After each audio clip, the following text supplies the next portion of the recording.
Conventional cars tend to have a spare tyre in the boot.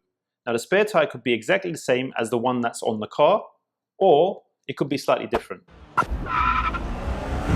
Now the main thing is that it's pumped up and the tread wear is good, so that it's good to use. Now you might not have a spare tyre, you may have a space saver, which is a spare tyre but slightly thinner. Now these are designed just to get you out of trouble. So you do have a speed rating on it. There should be a sticker on there telling you how fast you can go on it. And also it shouldn't be used for a long time. It's just to get you to a garage. In addition to that, you're going to need yourself a jack, a wheel brace, which is what removes the wheel nuts, and possibly a locking wheel nut key. Some cars do have locking keys on each wheel to prevent the wheels from being stolen. So we're just going to have a quick look at what you should have in the back of your car in regards to a spare tyre kit and maybe some extra tools on the side. Like I said, the first thing here is a wheel brace. Now this is what is used to remove your wheel bolts or nuts when you want to remove the wheel. The second thing is a hook jack extension tool, which is what is used with the scissor jack. And you have the scissor jack itself, which is what is used to raise the vehicle or the tyre off the ground. Then you have the spare tyre itself, and in this case it's a space saver, so it takes up less space in the boot. It has a speed rating sticker on there. In this case it's 80 kilometers, and it should have the tyre pressure on the side, so you know what pressure to pump up your tyre. So this is only to get you out of trouble. Then we have our safety triangle, which is in a plastic sleeve box for us to use if we feel the need to do so. And we have our towing eye, which can be used on the front or the back of the vehicle. And here we have our very handy double-sided screwdriver. Some vehicles do come with a first aid kit as well. Newer or sports vehicles tend to come with a tyre inflator or a compressor and some tyre sealant, which should seal a small puncture. But do note, these sealants do have a sell-by date, so you do need to check up on that. There are some manufacturers that put run-flat tyres on their vehicles.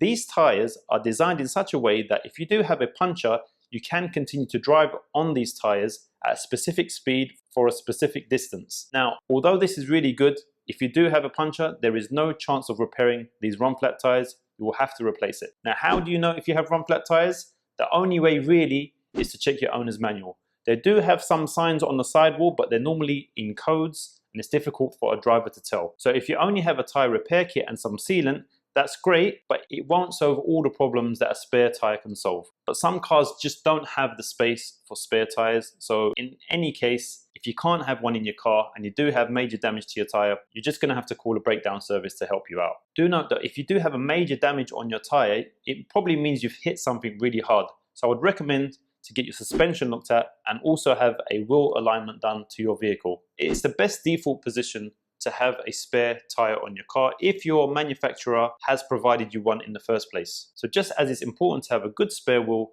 in your car, it's also good to make sure you have a functional jack that works. So it's always good to have a quick look at your jack. If you've never used it before, make sure it's in operational condition. Most smaller cars come with scissor jacks, which can be a bit tricky to use, but I'll show you how to use one in a sec. The most important thing when it comes to changing your tyre is safety. The proper method and procedure will be in your owner's manual, so please do have a look there. If you don't have an owner's manual, I'm going to try to show you the best way to complete this task. Okay, we're going to change this tyre with the spare. I'm going to do it step by step in the correct order. First thing you need to do is crack off the nuts. You want to do this at the beginning because if you jack the tyre up and it's in the air, the tyre is just going to spin. So you're not going to be able to do this. It has to be with a tyre on the ground. So if it's too tight, which this one isn't, you can use your feet. If it's too tight, you can just put your foot on it, push down. Put your foot on it, push down. Right, so they're all loose now. As long as they're loose, just a little bit, and you can get to the next stage, which is jacking it up. Okay, so the next part is getting the jack underneath the car. It's very important that this part, the flat, bigger end, is on the ground, and this goes on the actual vehicle body. So this bit here is very important, that it goes on the vehicle body, and this bit goes on the ground. Okay, so once we've got the jack up, pretty much touching the body, then we can actually start using tools to make the jack go up. Alright, so once you've taken it up a bit, if you look underneath the car, you should see a lug, like a little protruding part. Okay, so you get your jack in, you can see a little cutout on the jack.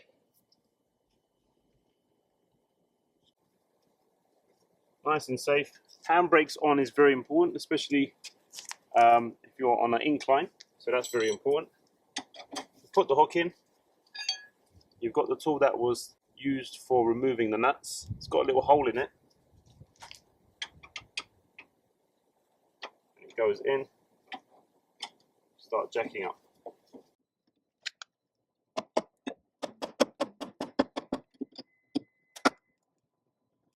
Once you see that the wheel's actually moving, you can stop taking the car up.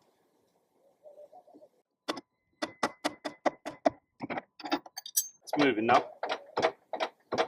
Okay, that's it, we can stop there. Okay, so you start removing the bolts. You can do it by hand if it's loose enough. Okay, make sure your wheel bolts or nuts are put in a safe place so you don't lose any of those. This should be nice and loose to come off. Get it from the top and pull it off. Slide it off gently. This is a good point to check the actual brake pads. So you've got your spare now. Make sure it lines up with the holes. That's the key to this bit. Once it's lined up, you can put your knee on it.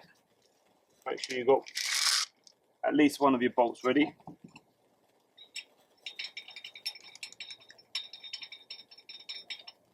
Get one nice and tight with your hand, and then you can let go from your knee. Put the rest of the bolts on.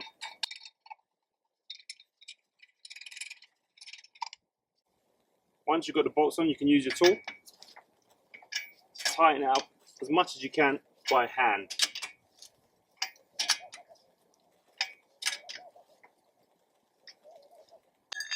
As you can see, this has got a speed limit of 80 kilometers an hour, so bear that in mind.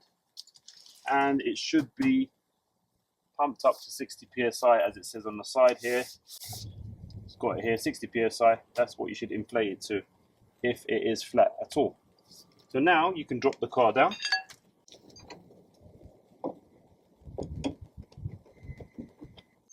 Okay, now once it's loose, you can do it by hand. Now it's good to give it another quick tighten using a bit more force, a bit more weight. If you don't feel that you're strong enough, again, you can use your feet, push it down. If you feel you want to push a bit more,